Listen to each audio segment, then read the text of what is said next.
Hi guys, it's Tamara. Thank you so much for coming back to my channel today. Today we're going to talk about what not to do with an individual who is delusional. I talked about delusions and broke it down a little bit for you at the beginning of the week. And so today I figured explaining what not to do may be helpful. So thank you so much for those who are already subscribed to my channel and have been participating. Thank you so much. And for those who are new or may not know who I am, at all, have no clue, because I did have a YouTuber come on and they're like, I didn't know you existed. And I'm like, of course. So for those of you who have absolutely no idea who I am, I encourage you to hit the subscribe button and learn a little bit about me and about us on the channel here. We've built a community of support where all of my subscribers are so awesome. They have a lot to say and a lot of experiences to share. And even those who email me behind the scenes and they don't come on the channel, they have a lot of great input. So I welcome those of you who are new to my channel. Today we're going to talk about what not to do with individuals who are delusional, and trying not to argue with them, but finding methodical and strategic ways to deal with them. So the benefits in this video today include just that. So let's go ahead and get started. All right. So remember when I said in the first video, and I'm going to put it up here in case you missed that, the first video I said individuals with delusions, they hold them to be true no matter what. It's a conviction. It's a strong belief. It's something that they believe with all their heart. They're never going to change. It may take a lot of years, a lot of development, a lot of hurt and pain, and a lot of reality to get them back to a place where they realize that, okay, this is not true. This is never going to happen. So one thing that I think makes dealing with individuals who are delusional difficult is that you can't just move that delusion. You can't just move it out of the way with problem solving. You can't just move it out of the way with facts. You can't just move it out of the way with reasoning. It is not that easy. If you think of how firm something is held in place by cement, then you'll understand the totality of their delusion.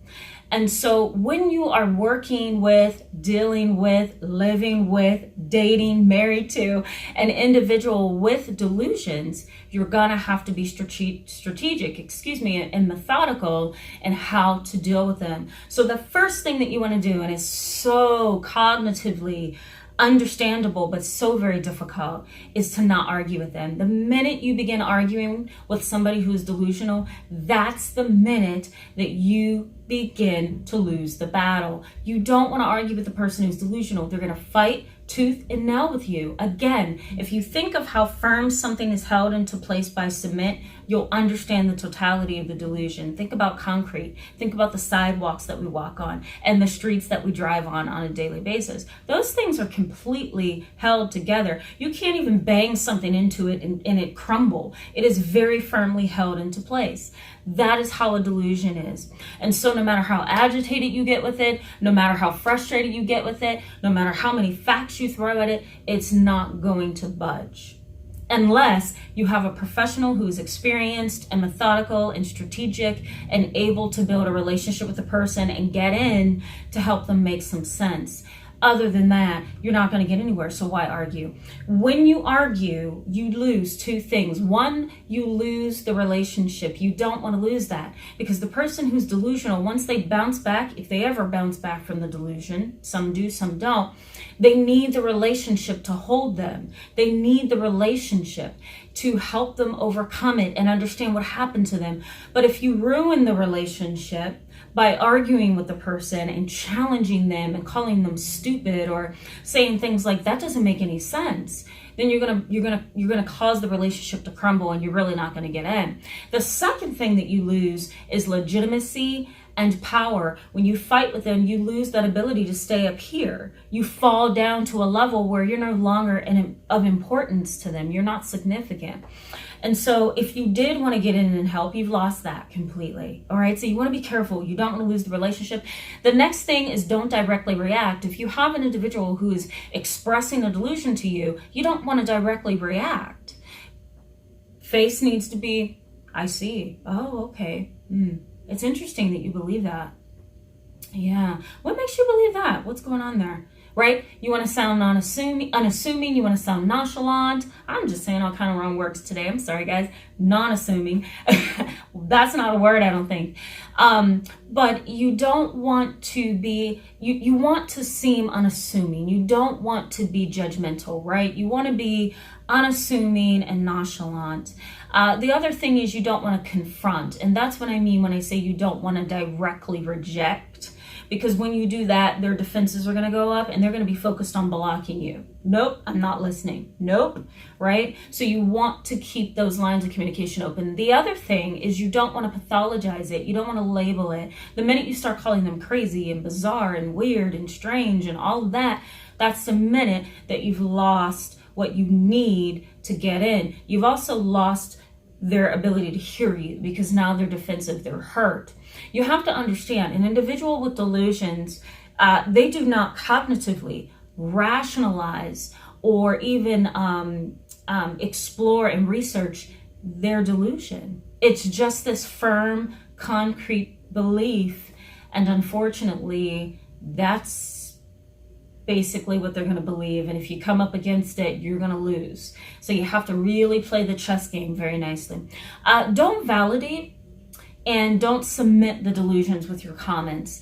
You don't want to be like, yeah, I see. Wow, that's amazing. He can do that. I didn't know he could fly. Wow. Wonder where he learned that skill. And then, you know, they might say, well, he learned it from this, that, and this and other. And and you may say something like, wow, that's amazing. I wish I could fly too. You're validating. You're cementing that delusion, right? You don't want to do that.